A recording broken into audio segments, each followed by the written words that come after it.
First story. I asked my wife for a separation. I, 29M, asked my wife, 32F, for a separation yesterday. We got married in September 5 days before our wedding. I discovered that she had lied about her involvement with her ex-boss, a married man with 2 kids, and she had been having an affair with him for the entirety of our relationship. Essentially just dating 2 men simultaneously. Typical trickle truths due to shame. It supposedly ended August 31st when she found her wedding dress. There are a lot more red flags regarding this, but I am trying to move past the affair itself. I was guilty of not enforcing the boundaries I had set, and she was guilty of not respecting my boundaries and continuing to manipulate me and lie and deceive. Lots of breadcrumbing and gaslighting. I succumbed to the pressure of our families, the sunken cost fallacy of the wedding, my love for her daughter, and my love for her, and elected to continue with the marriage and reconciliation under the following conditions. She would end all contact with her AP and any other men she was previously intimate with in any capacity, actively pursue counseling, actively pursue her relationship with Christ, actively pursue a healthier lifestyle of a better diet and exercise, and to cut out unhealthy coping habits such as binge drinking, eating pornography. She agreed and promised that she would do whatever it took to ensure she was never that person again, and so that she would never hurt me in that way again.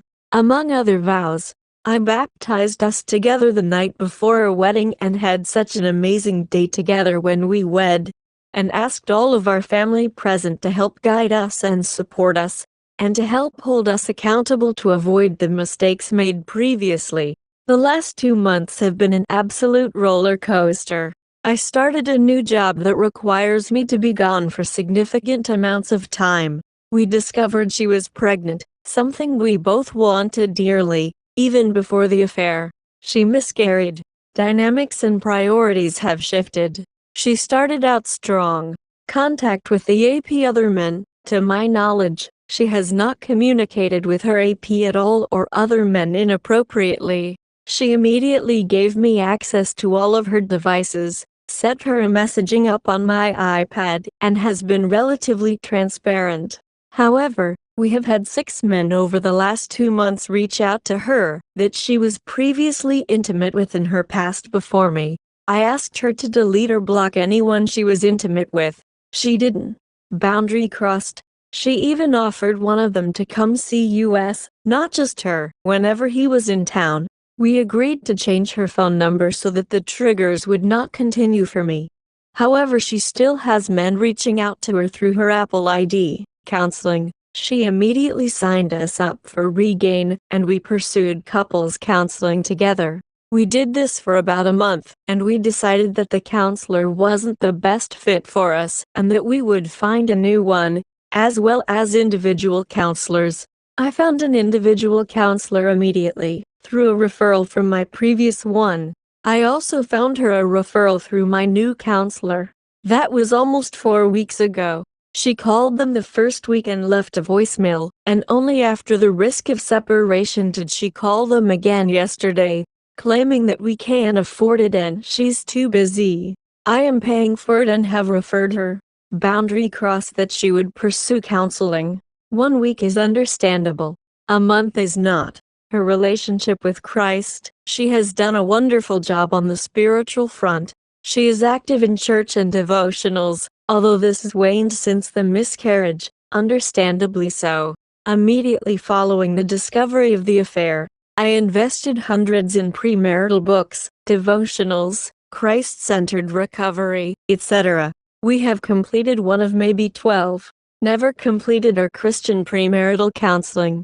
Healthier lifestyle. I signed her up for a gym membership, as she expressed interest in it, and has been a gymmer historically. She has gone once with me in the last 2 months, and walked with my mom once. She has not changed her diet. She claims she does intermittent fasting, but then her one meal of the day is cookie cake, bowls of mac and cheese, or girl dinner. Crossed boundaries here. Unhealthy habits. She is codependent on her family. She has no support groups outside of her immediate family, who also struggle with alcoholism and abuse. They deny that my wife is abusive towards me and through her behaviors, and will not hold her accountable to honoring her promises to me. My wife claims she needs alcohol or a buzz to help her do chores. Well, she is not a typical alcoholic and doesn't drink regularly. When she does, she drinks in excess and typically gets sick, claiming she will never do that again only to do it again 2 weeks later. After she miscarried, instead of pursuing healthy support, she spent $150 on a phone video game and $150 at TJ Maxx of the money I gave her for bills, and subsequently was unable to pay our bills and had to get more money from her parents. I understand that a miscarriage is devastating to a woman, especially one that already has such low self-worth. But I have tried to pave the way for her to establish healthy coping mechanisms, counseling, church, reading, exercise. I am unable to provide a lot of emotional support as her husband because I am still in immense amounts of pain, and I too lost a child, although I know it is different. She made multiple commitments and has broken most of them, always claiming excuses: too busy, not enough money. Her timeline looks different. Her family is under the impression that I need to accept her no matter what she does. I have rebutted that I will always love her unconditionally, but I cannot continue to let her cross my boundaries and self-destruct. I can love her without being with her. They have said that she will only find self-worth when she knows I am truly committed to her and that my love is unconditional. I tried to explain that this is the epitome of codependency. I am not perfect. My mindset has shifted pretty negatively. I have pressured her to get healthy for our marriage and child. I have lashed out in my pain. I shut down and get angry when I see yet another man pop up on her phone, because I know she is just going to minimize her relationship with him only to find out she was intimate with him at some point. I jump to conclusions when I get triggered because I don't know what I can trust and what I can't. My patience and grace are very thin. I have not been able to provide the support I would like to provide to my wife during the loss of a baby. I feel like I have been breadcrumbed again. She gave me just enough effort for me to marry her and did for a short while afterwards, but has since tapered off. My counselor, our old marriage counselor, my Celebrate Recovery group, my uncle who is a strong Christian mentor of mine, and my family have all emphasized the importance of me setting and enforcing boundaries. So I asked for a separation, and I haven't budged. I have been cussed out. I have been guilted for actively distancing myself from my hurting wife and precious stepdaughter. I have been accused of not wanting to connect with my wife through physical touch and quality time. I have also been begged to come home. Instead, I sit in my hotel room while I train for my new job that my wife encouraged me to take, and watch my home life dissolve from 2,000 miles away. And am constantly accused that it is solely my responsibility to stop making mountains of molehills, that although she caused the initial hurt, I am the one preventing us from moving on, that I need to give more grace and forgiveness, that I am in the wrong for lashing out in my pain. I want my wife to get happy and healthy. I want to have a happy and healthy marriage with her, and raise beautiful children together. She has so many redeeming qualities, but she has a lot of demons as well. She lives in a self-destructing prison, and it hurts me to see that it is so obvious what she needs to do to get there. But she is so blinded by her own traumas, shame, and mental illness that she cannot handle the overwhelming her tasks in front of her, and she does not have the support groups in place to help her get there. We qualify for an annulment until March 15th. I hope it doesn't come to that, and that something begins to stir in her, but it is clear that this relationship in its current state is toxic for both of us. I do love my wife unconditionally, but I do not need to continue an abusive marriage with her. I recognize that this is just my side of the story, and she has a different one, but these are my truths. This is all I have that seems like reality to me. but my view on reality has been so scrambled by her affair that it is difficult for me to discern what actually is real and what isn't. Maybe I am so far off base, but the mental damage caused doesn't allow me to see it any other way. If you are religious, please pray for us, but especially her. She needs all the help she can get. I just can't give her any more. Update. How many second chances does she need? We tried to continue to reconcile. She finally started seeing a counselor, and the 3 sessions she has had seemed to have a significant effect. Then she stopped going to church. Then she stopped going to counseling. Then she had her baby daddy over to visit without running it by me. I firmly expressed I was not comfortable with him being at our home alone with her while I was gone. She fought me on it. He should be able to see his daughter, but I am not comfortable with him in my house or alone with my wife while I am not there. She eventually caved and had her mom come be with them, and then gave me the silent treatment for enforcing my boundary. Then she started disappearing with one of her male students. Let's call him J. 2-hour work session turned into 3.5-hour work sessions. 3 hours turned into 4.5. They started getting coffee together. They started getting lunch together.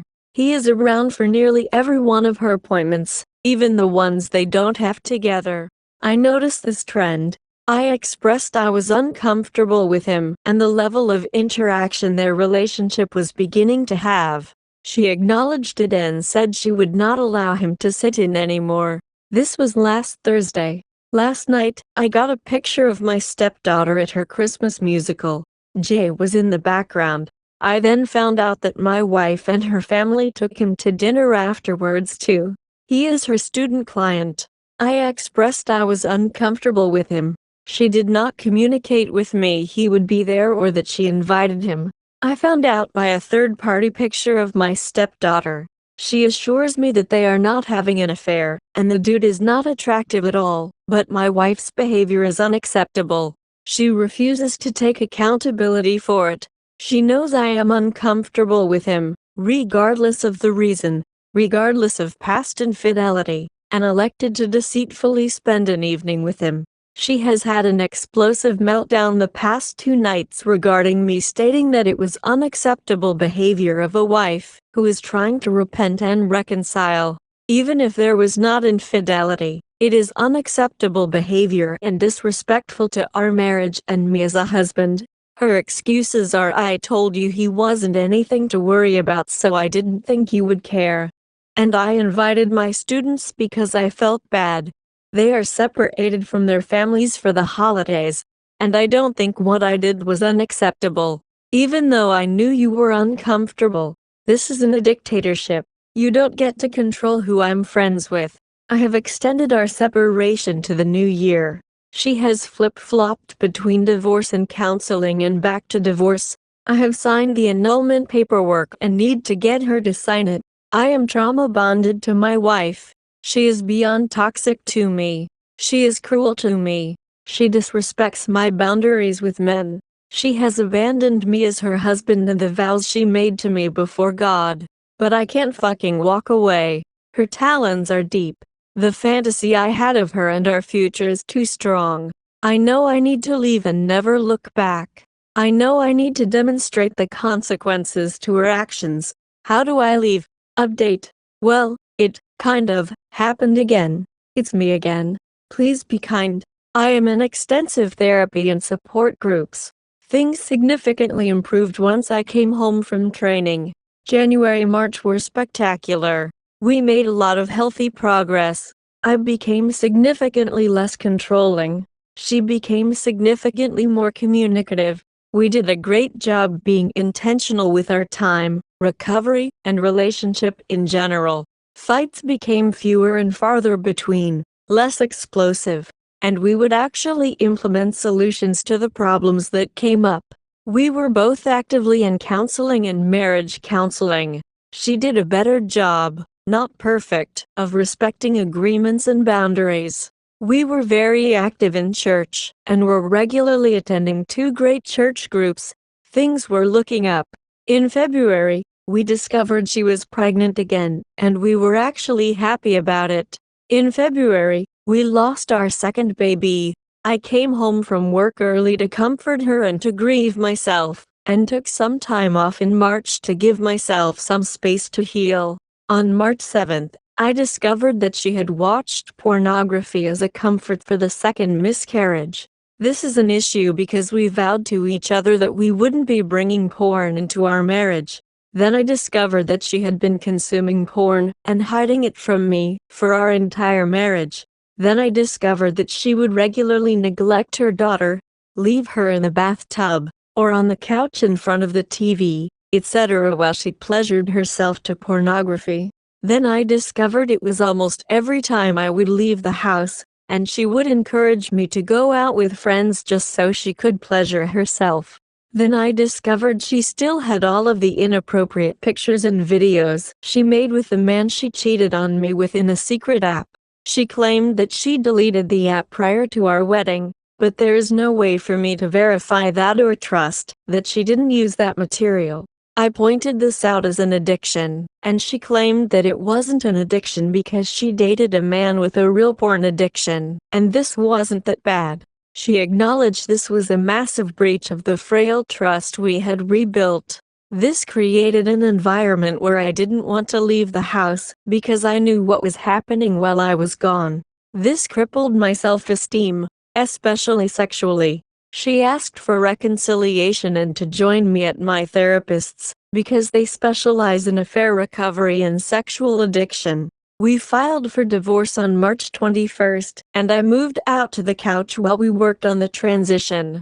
A week later, she made a very reckless, impulsive decision at work that put someone's life at risk, because she wanted to people-please one of her male co-workers by getting the resource back earlier. I did a good job of just comforting her without criticism, and she took the rest of the day off, but I was pretty frustrated because of the lack of responsibility, and how I have to be the responsible one. Later that day, we were going through our budget and trying to separate finances, and I discovered she had spent hundreds of dollars on gas station food and a mobile phone game. She had no idea she spent that much. This got me pretty frustrated, so I took some space and just got ready for bed since I had to leave for work the next morning. I told her to sleep on the couch instead of me so I could get better rest. This set her off and she exploded on me. I didn't have the energy to fight it and knew my fuse was already short, so I just went to the couch instead. This set her off even more, and she came out to the couch and just laid on top of me in an effort to make me uncomfortable enough to go back in the bedroom. I identify this as physical abuse. I calmly told her I didn't feel physically safe, needed space, and to go back in the bedroom. She mocked me and belittled me and flipped it to how she doesn't feel safe. Eventually de-escalated, got her to leave, and I slept on the couch.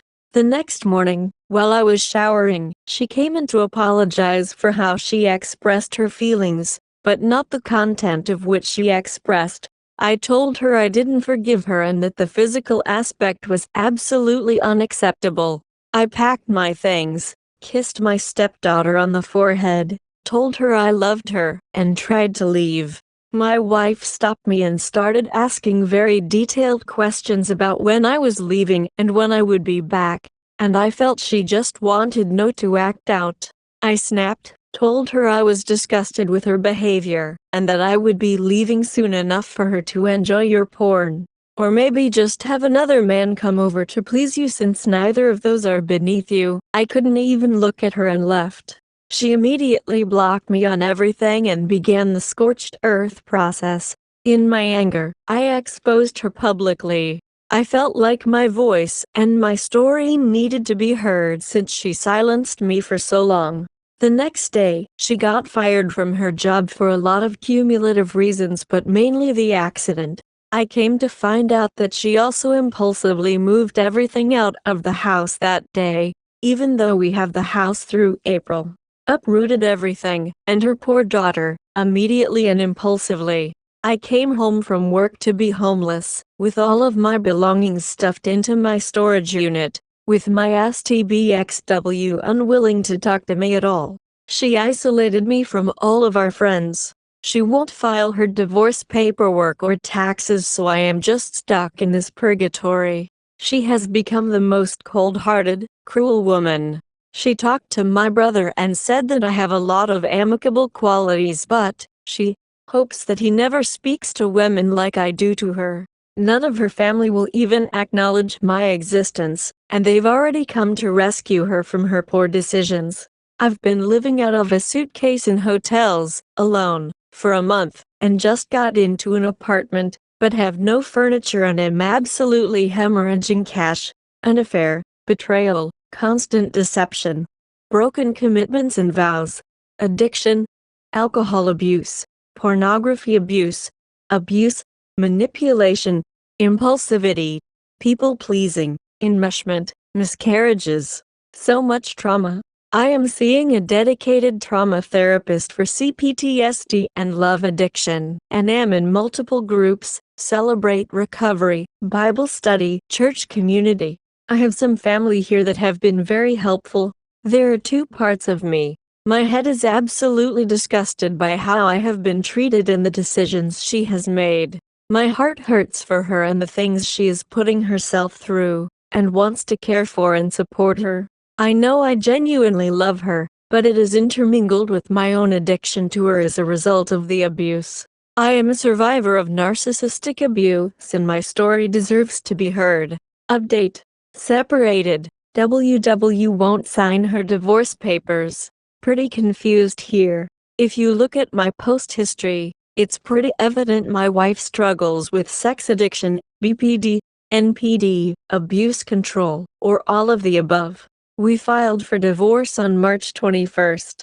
We agreed to do a simplified dissolution. No kids together, no assets together, no alimony, etc., which requires both parties to cooperate. We separated the next week after she physically abused me for the first time. After I discovered her porn addiction and the consumption of material that her and her AP made together 7 months into reconciliation. She also lost her job due to people-pleasing a male colleague that put her student in danger. I finally snapped, told her I was disgusted, and that she could go enjoy her alcohol, her porn, her other men, and hell, since I was leaving for work. I recognized this was wrong and I did a piss-poor job of emotionally regulating myself and eventually apologized. The next day, she immediately moved everything out of the house while I left out of state for work. In the 2 days it took me to come back, the house was cleaned out, most of my stuff dumped into our storage unit, and nowhere for me to stay. She immediately blocked me on all media cell service, and said we would only be communicating over email. Okay, good. It's been 2.5 months of coldness. She continually says she'll get her paperwork in, but her life is chaos right now. It is all of the time. The goalposts move every time. It was as soon as she got a new job. And then it was the end of May, and then it was the end of June. Here we are. This is how she behaves in almost everything. It's 5 sheets of paper. None of them require a lawyer, one requires a notary. You can submit them online to the clerk. It is not a big ask. We finally met at the courthouse 2 weeks ago to sign our settlement agreement. She was cold as expected. I even provided her with copies of the paperwork, and she had the opportunity to just submit them then and there, and obviously didn't. Leaving the courthouse, I drove by her in her van on the way to my therapist. She was broken down sobbing in the car. It's so confusing to me to be so stone cold and avoidant, but then behind closed doors, an emotional wreck about it. Yesterday I saw a mutual friend post a picture that had my wife giving her adult male student a piggyback ride, with a huge smile on her face. That is no longer a mutual friend. Clearly time and busyness are not issues, and her promise to herself of not pursuing other relationships until ours was finalized was not true. She won't file her paperwork but is gung-ho about divorcing. She won't give me her income information for last year for taxes. She won't give me some of my belongings back. What the hell is wrong with people, particularly her? I've got consultations set up with some family lawyers. I'm hoping to at least get them to send a letter to light a fire under her ass. The simplified dissolution kind of complicates it since it requires mutual cooperation, and there aren't really any court motions I can get to force her to move. Update: the finality of my story. The divorce hearing was today. My now ex-wife was very cold to me. Brought her uncle with her, which I understand needing support. We got up to the podium, and I answered honestly about why our marriage failed but that more marriage counseling could have helped. The judge passed our dissolution. One of her students met us upstairs in the courthouse, and I stood back while the three of them rode down the elevator. Total 180 in behavior from my wife. My ex-wife pokes her head out and says it's okay for me to ride down with them, so I do. Light chit-chat in the elevator. We get outside and I start to walk to my car, and my ex-wife calls out my name and says she wishes me the best. I say you too and keep walking. Put my stuff in my car, walk over to the clerk to get a copy of the dissolution, and my ex-wife is already at the counter. I was going to wait my turn, but my ex-wife invites me up. We both get a copy. I pay for it willingly. As we're walking out, she gives me a hug. We start walking out and she tells me she likes my socks. Absolute mindfuck. I know if we spent any amount of time together over the last 3 months in person, today probably wouldn't have happened. The 2 minutes we were at the counter together sparked everything again. I'm experiencing a lot of grief, but also some peace in that my energy can finally be directed elsewhere. If you get cheated on, for the love of God, just leave. Forgive, but leave, and don't look back. There's a reason it is one of the only allowable reasons in almost every faith to divorce. It is devastating. It ruins so many relationships and causes so much chaos. Just leave and heal. Second story. I've been cheating on my boyfriend and I feel really bad about it. So to start, I've been with my boyfriend off and on for 6 years. When we were dating as teenagers, he cheated on me by asking girls on Snapchat for nudes. After I found out, I stayed with him, but I cheated on him back by hooking up with my coworker. I felt really bad, but also felt it was justified. You will notice this is a trend. And then broke up with him some months later over something unrelated. We stayed broken up for a couple years and then made our way back into each other's lives. Shortly after that, I moved in with him. I lived with him for almost a year where we had gone through a lot. He wasn't completely loyal, but never physically cheated on me as far as I know. He is an alcoholic. We had our own fair share of problems. And this whole time I've known him, he has been a little bit manipulative. He's terrorized me with guns and drugs. He's threatened killing himself multiple times, and one time he threatened killing himself in front of me. And that was my limit. I packed up my stuff and moved back home.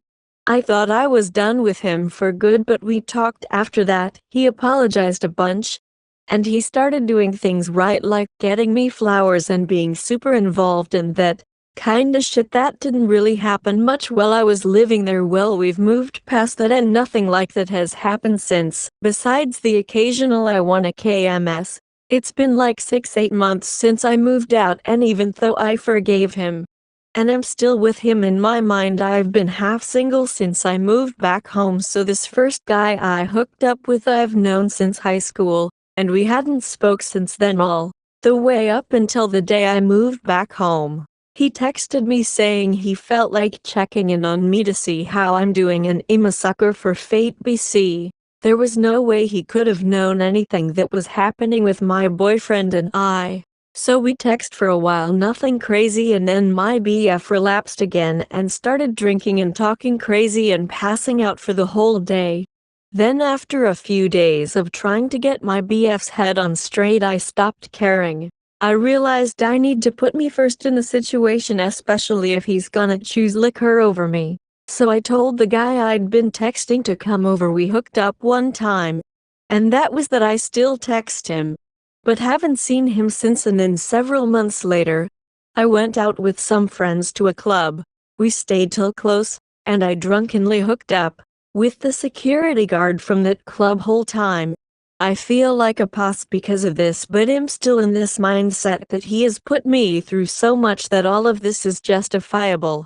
Until I really sat down with myself about 1, hooking up a stranger. I don't ever do that, and 2, this cheating thing is going too far. It was already wrong from the start and I knew that, but felt if you were going to put guns to your head in front of me, I should get the right to venture out. But no, I should have just left and stayed gone and out of a relationship. And I wouldn't be dealing with this cheating nonsense in the first place. And why am I not just doing that now, you may ask? Well, he's almost 2 months sober. He's been going to AA, which is a huge step. He's learning how to cook and doing really well at it. He's expanding his business. And he's overall happier and healthier, and this is what I've been wanting this whole time. And now I don't even feel like I deserve it. I don't deserve him at his best, even though all the times I was there for him at his worst. Once I moved out, I haven't been a real girlfriend. If I haven't been staying loyal to him. And I know I've really only pointed out the bad things he's done. But he really is a great person who is just incredibly troubled. He's my best friend and the only guy in my life outside of my dad, who I believe would genuinely kill for me. And he doesn't deserve this, but even though he's doing what I've wanted out of him this whole time, I still want to be single. I don't feel like I deserve to be with him. Well, he's doing good anyway, but regardless of that, I just don't want to be in a relationship anymore. But I'm scared that he's gonna crash out if I break up him and ruin this health and happiness he's got going on. I also selfishly don't want him completely out of my life. I still want him as my best friend, but I just haven't wanted to be in a committed relationship for a while now. Third story. Wife said she was done. I'll try to make a long story succinct. Not sure if I'm allowed to rant or not. I got my now wife pregnant a couple weeks after first meeting her. Ended up sticking it out and had 2 more kids, and frankly I thought everything was going pretty well overall. Been together about 5 years now. I'm always gainfully employed and the kids are healthy. Obviously, since I didn't know her that well, it was easier to ignore the red flags. She has anger issues, on the anxiety meds, antidepressants, etc.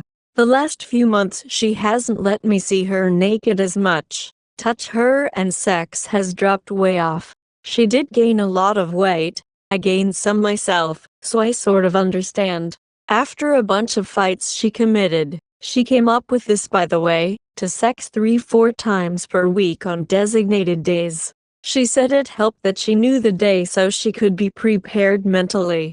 Anyways, that's been sort of rocky, and most of the time I get denied. Well, after getting denied last night, I sent a couple videos on the topic to her this morning, and apparently that was the final straw. She has threatened to leave several times before, but this time told me to move into the basement and that she was done. I've found an attorney and have a consultation this Monday. I love my kids and that's what I'm most concerned about. Frankly, my wife is awful. I know she had a rough father upbringing, but some of the things she has said over the years are so outrageous, I don't think anyone would believe me. Recently she was upset that I wouldn't commit more money to something and went on a tangent about how we have a mediocre life, mediocre cars and mediocre house. I'm fortunate that I make excellent money. But with the exception of being frugal with vehicles, our house is $2,500 a month, and in one of the nicest towns in our area. I purchase her a designer handbag each Christmas. She just got the newest iPhone a week or 2 ago. One before that was maybe 2 years old. She goes to yoga. I tell her to get her nails done whenever she wants. She usually doesn't even bother. I'm not a stiff by any means. When I met her I was making $122K a year, and she just cleared $29K. The mediocre comment was sort of the final straw for me and was about a month ago. I just thought that was a nasty insult. Anyways, just didn't know where to turn to and scared about my kids.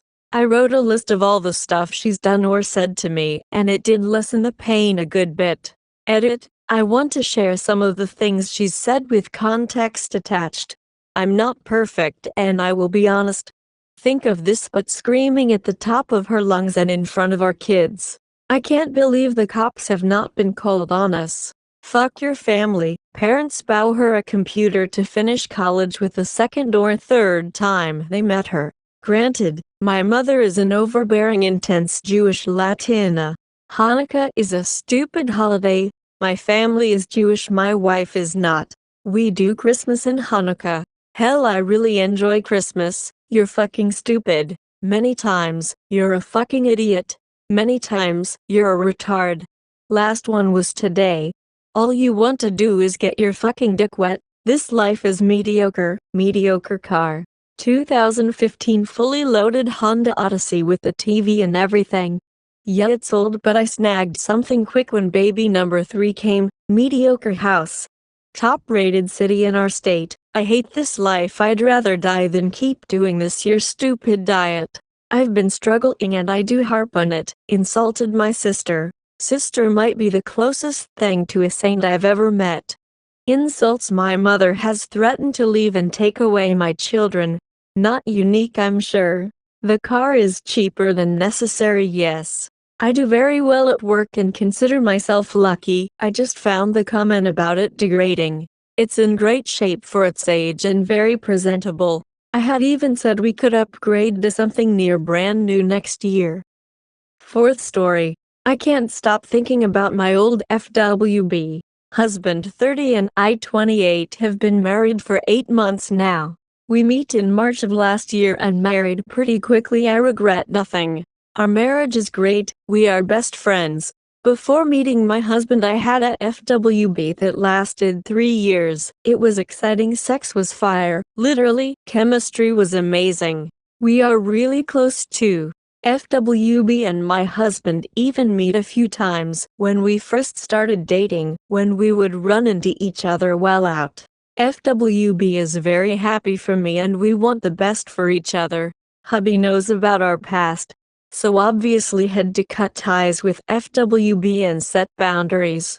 However, I can't get him out of my head and often get flashbacks and get really sad thinking about it.